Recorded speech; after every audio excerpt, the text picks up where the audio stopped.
एक बार फिर से स्वागत है आप सभी का मेरे इस यूट्यूब चैनल में। हम फिर बात करेंगे आईआरएफसी के बारे में। दोस्तों आईआरएफसी जिस प्रकार से आज आप जो है गिरावट देख रहे हैं, कंपनी का शेयर आपको 150 रुपए के नीचे फिसलता हुआ नजर आ रहा है, जो कि इनके 145 से 150 रुपए का जो सपोर्ट जोन है वो काफी स्ट्रॉन्ग सपोर्ट जोन है। अगर ये उससे नीचे जाते हैं तब आप उसको इसके नीचे जाने का के बारे में सोच सकते हैं, नहीं तो अभी भी जो है कंपनी के शेयर में काफी स्ट्रांगनेस जो है बना हुआ है। दोस्तों अगर हम सोचे कि अभी आगे क्या करना चाहिए, ये हर किसी के मन में सवाल है कि जो है आने वाले समय पे क्या होगा। और हमें जो है बहुत दिन हो गए आईआरएफसी के में जो है नीचे की ओर ही जो है गिरावट नजर आ रहा है, शेयर अच्छे से ऊपर जा नहीं पा रहा है, ऐसा हर कोई जो है सोच रहा होगा। तो आगे हमें क्या करना चाहिए, अभी इस सिचुएशन पर क्या करना चाहिए, क्योंकि मार्केट में भी काफी ज्यादा गिरावट है और एचएमपी वायरस को लेकर के भी जो है लोगों के मन में डर बना हुआ है। और बहुत सारे जो स्टॉक्स है उसका जो आउटलुक है वो खराब आया है, जिसके वजह से मार्केट में फिर से जो है दबाव बना हुआ है। लेकिन दोस्त इसके अगेंस्ट अगर हम जो है एक नज़र डालें, तो फिर अभी आने वाले समय पे बहुत सारे इवेंट्स हैं, जैसे कि कंपनी का क्वार्टर रिजल्ट आने वाला है और हमारे गवर्नमेंट्स के द्वारा जो बजट आने वाला है, ये सारी चीज़ें जो है काफ़ी इम्पोर्टेंट इवेंट है। और ये जनवरी का महीना है, तो बहुत सारे लोग जो है इस महीने में, जनवरी के महीने में एक नया ट्रेडिंग सेशन स्टार्ट करते हैं, अपने साल की शुरुआत करते हैं। तो इस प्रकार से बहुत सारी चीज़ें हैं, बहुत सारी कॉन्सेप्ट है जो कि इस प्रकार से हमें सोचने में मजबूर करते हैं कि हमें क्या यहाँ से निकल जाना चाहिए, कि हमें बने रहना चाहिए। तो चलिए, अगर आप चैनल पे सबसे पहली बार आए हुए हैं तो चैनल को सब्सक्राइब कर लीजिए, बेल आइकन को हिट कर लीजिए, ताकि इस प्रकार का बेहतरीन जानकारी आपको लगातार मिलती रहे।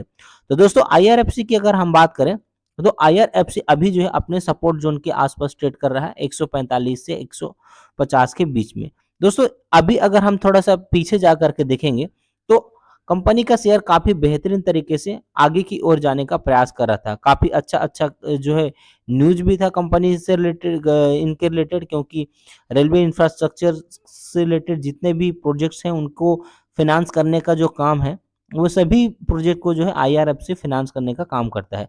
तो जब शेयर में गिरावट हुआ, तो लगातार गिरावट होता रहा और यह जो है 135 रुपए के आसपास अपना 137 से 135 रुपए के आसपास सपोर्ट लिया। उसके बाद फिर शेयर हमेशा ऊपर जाने के प्रयास कर रहा है और 150 रुपए के 150 से 160 रुपए के आसपास शेयर जो है ऊपर सस्टेन नहीं कर पा रहा है और फिर से नीचे आ जा रहे हैं। तो दोस्त अगर जो है 160 रुपए के लेवल को यह क्रॉस करता है, जो कि एक इनका जो है बेहतरीन रेजिस्टेंस का भी काम कर रहे हैं, अगर ये इस लेवल को क्रॉस कर जाता है तो डेफिनेटली यह शेयर आपको आने वाले समय पे एक अच्छा रैली दिखा सकता है। लेकिन अभी इसको इसके ऊपर जाना बहुत ज़्यादा ज़रूरी है। और अगर हम नीचे की ओर बात करें, तो जैसे कि मैं अभी जो है बता चुका हूँ कि 145 से 148 के बीच इनका जो सपोर्ट जोन है, और अगर यह थोड़ा-सा और नीचे आता है, तो ज़्यादा नहीं, ये 140 रुपए के आसपास ही जो है जा सकता है। इससे नीचे जाता हुआ नज़र नहीं आता है। तो दोस्तों अगर हम इस शेयर की प्रकृति अगर हम देखें, चार्ट में किस प्रकार से हमेशा काम करता है, तो इनका कंसोलिडेशन फेज जो रहता है वो काफ़ी लंबा रहता है।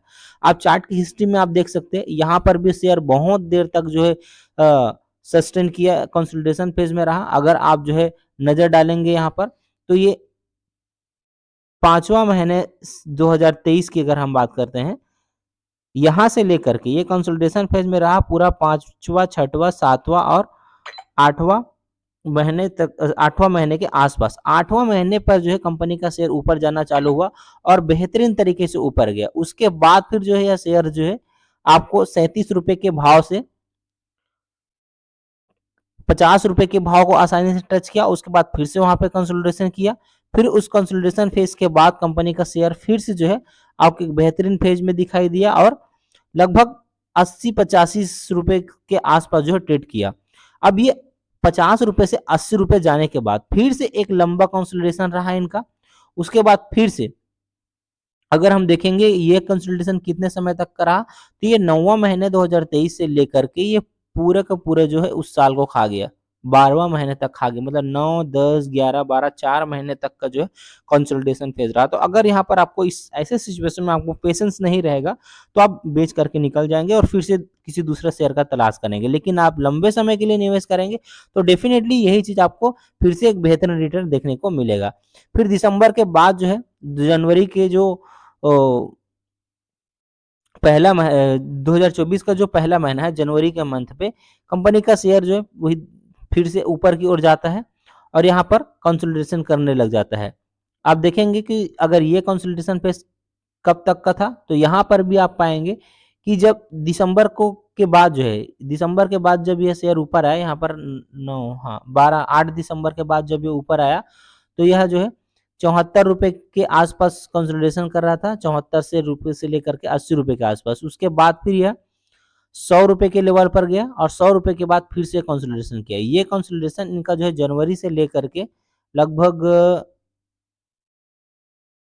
दिसंबर 20 से लेकर के आपका जो है जनवरी 10 तक, मतलब 1 महीने के आसपास फिर जो है कंसोलिडेशन किया। तो इन सभी सिचुएशन पर आपको पेशेंस रखने की जरूरत है। उसके बाद जब शेयर ने रैली दिखाया तो डायरेक्ट जो है बेहतरीन रैली दिखाया और 100 रुपए से डायरेक्ट 180-90 रुपए के आसपास जो है चला गया, जो कि 192 रुपए के आसपास इसका 52 वीक हाई था। उसके बाद प्रॉफिट बुकिंग आया। प्रॉफिट बुकिंग आने के बाद फिर से एक कंसोलिडेशन फेज में गया, जो कि फिर से आपको एक चैलेंजिंग था कि इस लेवल पर आपको बने रहना है, जो कि काफी लंबा समय था। अगर हम यहाँ पर फिर से देखेंगे तो ये जनवरी फरवरी मार्च से लेकर के आपका जो है लगभग यहाँ तक 3 महीने का आपका फिर से जो है मार्च अप्रैल मई जून, छठवां महीना 5वां महीने तक मान के चलिए मई तक जो है, मई तक आपका जो है फिर से शेयर उसी लेवल रेंज पर रहा। उसके बाद फिर जो है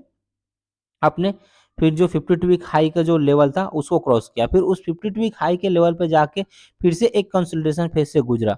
तब जा करके दोस्त इन्होंने अपना नया 52 वीक हाई बनाया जो कि 230 रुपए का था। अब वहां से जो गिरावट स्टार्ट हुआ है वो आपका आप देखेंगे तो ये फिर से एक बेहतरीन कंसोलिडेशन फेज में जा चुका है, जो कि काफी लंबे समय हो चुका है। अगर हम बात करेंगे तो ये 10वां महीने से लेकर के अभी तक का पूरा ये दिसंबर चला गया, 10, 11 और ये 12, तो जनवरी की इस महीने पर जो है हो सकता है आपको 20 जनवरी के आसपास या क्वार्टर रिजल्ट आने के आसपास फिर से एक बेहतरीन स्ट्रेंथ दिखाई दे सकता है। तो 2 महीना 3 महीना तक का जो है ये कंसोलिडेशन फेज रहता है और कभी कभी जो स्टार्टिंग में आपने देखा है कि 5 महीने तक भी जो है कंसोलिडेशन फेज में रहा है। तो दोस्तों एक बेहतरीन कंसोलिडेशन फेज से गुजर रहा है। अगर ये लेवल क्रॉस होता है तो यही जो लेवल है इसका बेहतरीन सपोर्ट जोन हो जाएगा और यहाँ से जो है कंपनी का शेयर नीचे नहीं आएगा। तो ये सबसे ज्यादा इंपॉर्टेंट बात है। अभी बीच में जो है यह ऊपर जाने का प्रयास किया था जिसमें 167 का लेवल दिखाया था, उसके बाद फिर 157 का भी जो है लेवल इन्होंने दिखाया था। उसके बाद मार्केट में थोड़ा सा दबाव रहा और ये सेंटीमेंट थोड़ा सा खराब होने की वजह से अभी आज आपको 148 रुपए के आसपास ट्रेड करता हुआ नजर आ रहा है। लेकिन दोस्त ये एक बेहतरीन सपोर्ट जोन है। अगर आप लंबे समय के निवेशक हैं तो यहाँ पर आप जो है निवेशित रहिए और अगर आप एवरेजिंग कर सकते हैं तो मेरे ख्याल से इससे बेहतर जोन आपको जो है नहीं मिलेगा। अगर मार्केट में सारी चीजें सही रहा तो यह शेयर आपको क्वार्टर 3 के पहले ही जो है 180 के लेवल को क्रॉस करते हुए नजर आएगा और अगर क्वार्टर 3 का रिजल्ट और भी बेहतरीन रहा तो आप फिर से अब जो है अपना नया 52 वीक हाई बनाने के लिए तैयार हो रहा है। मैं किसी प्रकार का फाइनेंशियल एडवाइजर नहीं हूं, तो ये मेरा अध्ययन है। मैं इस प्रकार से सोच करके किसी शेयर पर लंबे समय के लिए निवेशित रहता हूं, क्योंकि बॉटम को कोई नहीं पकड़ सकता। इसीलिए जो है आप जितने भी गिरावट हो रहा है उसमें आप जो है एवरेजिंग करने का प्रयास करेंगे तो जो है ज़्यादा अच्छा रहेगा और आने वाले समय पर जिससे किसके कारण जो है आपको अच्छा रिटर्न मिल पाएगा। तो चलिए मिलते हैं ऐसे और जानकारी के साथ अगले वीडियो पर। Wish you all the best. Thank you.